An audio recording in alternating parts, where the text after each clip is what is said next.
नमस्कार दोस्तों, मैं doctor Amit Pandey, divine hair transplant clinic Bhopal. आज की इस वीडियो में मैं बात करूंगा गंजेपन के बारे में, यानी बाल्डनेस, जिसे मेडिकल भाषा में एंड्रोजेनेटिक एलोपेशिया भी कहते हैं। आजकल यंगस्टर्स में गंजेपन की समस्या यानी बाल्डनेस की समस्या ज़्यादा देखी जा रही है। इसके दो मुख्य कारण हैं। पहला, जेनेटिक हिस्ट्री, दूसरा हेक्टिक लाइफस्टाइल। गंजापन को डेवलप करने के लिए DHT हार्मोन्स रिस्पॉन्सिबल होता है। एक्चुअली आज मैं मेल पैटर्न थिनिंग यानी मेल पैटर्न बाल्डनेस के बारे में बात करूंगा।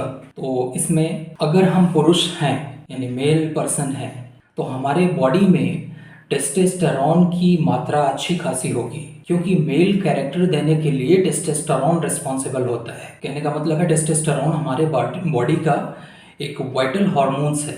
थोड़ा टेक्निकल है, समझने की जरूरत है इसे। हमारे बॉडी में टेस्टोस्टेरोन का 98% पार्ट एक स्पेशल टाइप ऑफ प्रोटीन जिसे SHBG यानी सेक्स हार्मोन बाइंडिंग ग्लोबुलिन कहते हैं, उसके साथ बाइंड होकर के प्योर टेस्टोस्टेरोन बनाता है। और 2 से 3% ये एक एंजाइम जिसे 5 alpha reductase A and B के नाम से जाना जाता है, उसके साथ बाइंड हो जाता है और DHT हार्मोन्स बना लेता है। ये DHT हार्मोन्स हर किसी में बनता है, बट जिन लोगों में गंजेपन की समस्या दिखाई देती है या गंजेपन के लक्षण दिखाई देते हैं, उनमें DHT ज़्यादा बनने लगता है।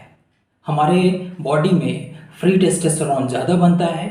ये फ्री टेस्टोस्टेरोन जाकर के 5 अल्फा रिडक्टेज एंजाइम से मिलता है और 5 अल्फा रिडक्टेज एंजाइम उसे DHT हार्मोन्स में कन्वर्ट कर देता है। अब प्रॉब्लम की बात क्या है, हमारे स्कैल्प में यानी हमारे सिर में, स्कैल्प की बात कर रहा हूँ, सिर के 3 पोर्शन यानी frontal, mid scalp and vertex, यहाँ के बालों के जड़ों में DHT हार्मोन्स के रिसेप्टर पाए जाते हैं। ये कुदरतन है, गॉड गिफ्टेड। और जब भी DHT हार्मोन्स खून में बढ़ता है तब यहाँ पर रिसेप्टर प्रेजेंट होने की वजह से DHT हार्मोन्स आकर के इन्फिल्ट्रेट हो जाते हैं, इकट्ठा हो जाते हैं, और ये DHT हार्मोन्स हेयर के फॉलिकल्स को श्रिंक कर देते हैं, उनके ब्लड वेसल्स को ब्लड सप्लाई में अफेक्ट करते हैं, जिसकी वजह से फॉलिकल में होने वाले सेल डिवीज़न कैपेसिटी, जितने स्पीड से सेल डिवीज़न होता है वो अफेक्ट होता है, और प्रोग्रेसिवली हमारा बाल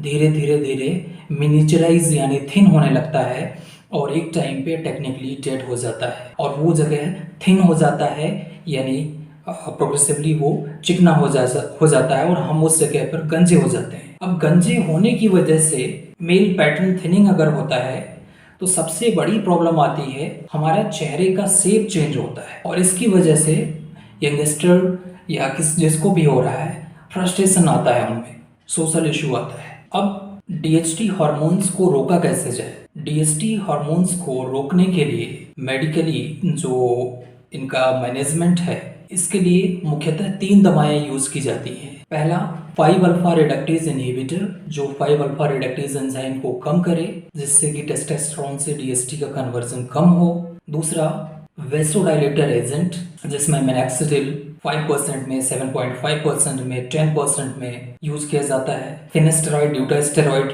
DHT को कम करने के लिए यूज किया जाता है। और कुछ फूड सप्लीमेंट जैसे कि multi mineral, multivitamin, essential amino acid का कॉम्बिनेशन देते हैं, जिससे कि बालों के लिए एक सर्वाइवल एनवायरनमेंट बने। ये मेडिसिन हमें पर्सन टू पर्सन करीब 6 महीने से 1 साल तक यूज करना पड़ता है। कुछ लोग गलती क्या करते हैं, यूट्यूब जो भी सोर्स हो, गूगल एंड वगैरह वगैरह से देख करके या तो मिनॉक्सिडिल चालू कर देते हैं लगाना। मिनॉक्सिडिल लगाते रहते हैं, 3-4 महीने लगाते हैं, बाल उनका ग्रोथ दिखने लगता है, फिर इसके बाद छोड़ देते हैं। अब क्या होता है, मिनॉक्सिडिल का काम है सिर्फ वेसल्स को डायलेट कर रहा, जिससे ब्लड का सर्कुलेशन जाए, बाल ग्रोइंग फेज में जाते हैं इससे, बट बॉडी में DHT हार्मोन शूट होता रहता है, बढ़ता रहता है। जैसे ही वो इसको छोड़ते हैं फिर से उनके बाल फॉलिंग फेज में आ जाते हैं और स्पीड से हेयर फॉल होता है। और एक ही साथ जब ज़्यादा बाल देखने को मिलता है तब हमें लगता है कि इसको छोड़ने की वजह से एक्स्ट्रा हमारे हेयर गिरने लगे और बहुत ज़्यादा हेयर फॉल होने लगे। तो हमें इस मिनॉक्सिडिल यूज़ नहीं करना होता है, हमें प्रॉपर ट्रीटमेंट चाहिए। ये तो बात हो गई एग्जिस्टिंग बालों के लिए, जो बाल अभी बचे हैं उनको मेंटेन करने के लिए। अब जो चले गए हैं उनके लिए क्या किया जाए? जहाँ पर बाल्डनेस कंप्लीट हो गया है, जो हिस्सा चिकना हो गया है, वहाँ पर वन एंड ओनली सॉल्यूशन है हेयर ट्रांसप्लांट। हेयर ट्रांसप्लांट में हम सिर के पिछले हिस्से यानी कान की एक साइड से दूसरे साइड के बाल ग्राफ्ट निकालते हैं एक डिवाइस की मदद से, और उन ग्राफ्ट को जहाँ पर ज़रूरत होती है वहाँ पर लगा देते हैं। पीछे से ही क्यों निकालते हैं? क्योंकि पीछे परमानेंट डोनर एरिया होता है, वहाँ के बालों के जड़ों में डीएसटी हार्मोन्स नहीं पाया जाता। कहने का मतलब ये है, आमतौर पर जो ट्रांसप्लांटेड बाल होते हैं उनमें गंजापन नहीं होता है, वो हमारे बाल बचे रहते हैं, कई साल तक हमारे साथ रहते हैं, उनमें गंजापन नहीं होता क्योंकि डीएसटी हार्मोन्स के रिसेप्टर नहीं पाए जाते। इसीलिए आपने देखा होगा पीछे गंजा कोई भी नहीं होता है। जो बाल बचे हुए हैं उनको दुरुस्त करने के लिए जो मैंने मेडिसिन बताया है वो मेडिसिन डॉक्टर की सलाह में ही यूज करनी चाहिए। साथ में आजकल एक थेरेपी बहुत ज़्यादा पॉपुलर हो रहा है जिसे पीआरपी कहते हैं। पीआरपी यानी प्लेटलेट रिच प्लाज्मा, वो प्लाज्मा जिसमें प्लेटलेट्स की क्वांटिटी रिच हो, अच्छी हो। अब कुछ लोग बोलते हैं कि हमने पीआरपी करवाया डॉक्टर लेकिन हमको कोई राहत नहीं मिला। तो जिस प्लाज्मा में प्लेटलेट्स की क्वांटिटी जितनी ज़्यादा होगी एक्टिवेटेड प्लेटलेट्स की, वो प्लाज्मा उतना ही ज़्यादा असरदायक होगा। तो हमें एक ऐसे सेंटर से पीआरपी करानी है जिसमें प्लेटलेट्स की क्वांटिटी अच्छी खासी, जो एक्सट्रैक्टर मशीन है वो अच्छी क्वालिटी का होना चाहिए, ट्यूब्स अच्छी क्वालिटी के होने चाहिए। आमतौर पर नॉर्मल ब्लड के कंपेयर में एक पीआरपी में 8 से 10 गुना ज़्यादा प्लेटलेट्स पाए जाते हैं। इन प्लेटलेट्स में ग्रोथ फैक्टर प्रेजेंट होता है।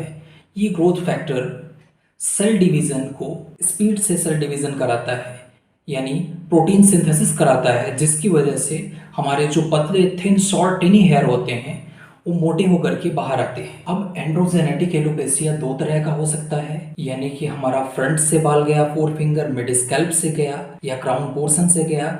इसको हम एमपीटी मेल पैटर्न थिनिंग कह सकते हैं, जो कि 7 स्टेजेस में होते हैं।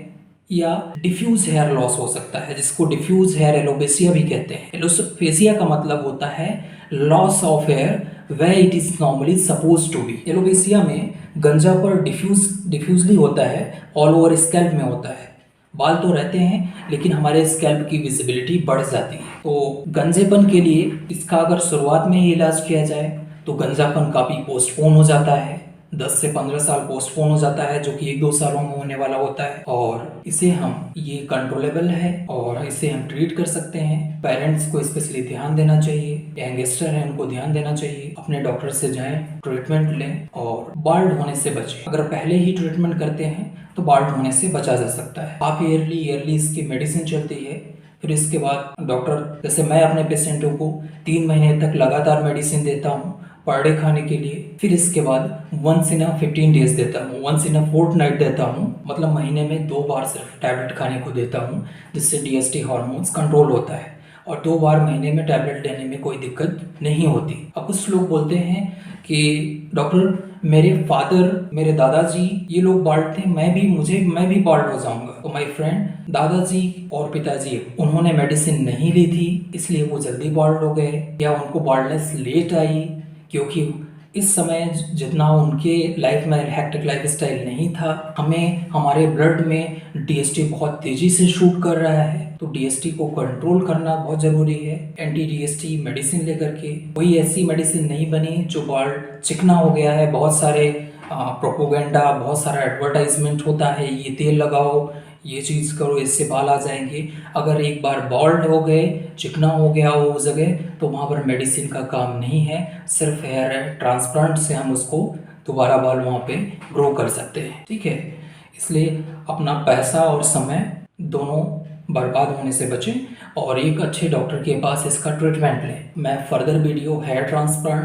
पीआरपी और डैंड्रफ पे बनाऊंगा और एलोपेसिया एरियाटा पे भी वीडियो मैंने बनाऊंगा, क्योंकि ये एक ऑटोइम्यून डिसऑर्डर है जिसमें पैचेस में हेयर लॉस होता है। ठीक है, आज के लिए इतना ही और फिर मिलते हैं नेक्स्ट सेशन में।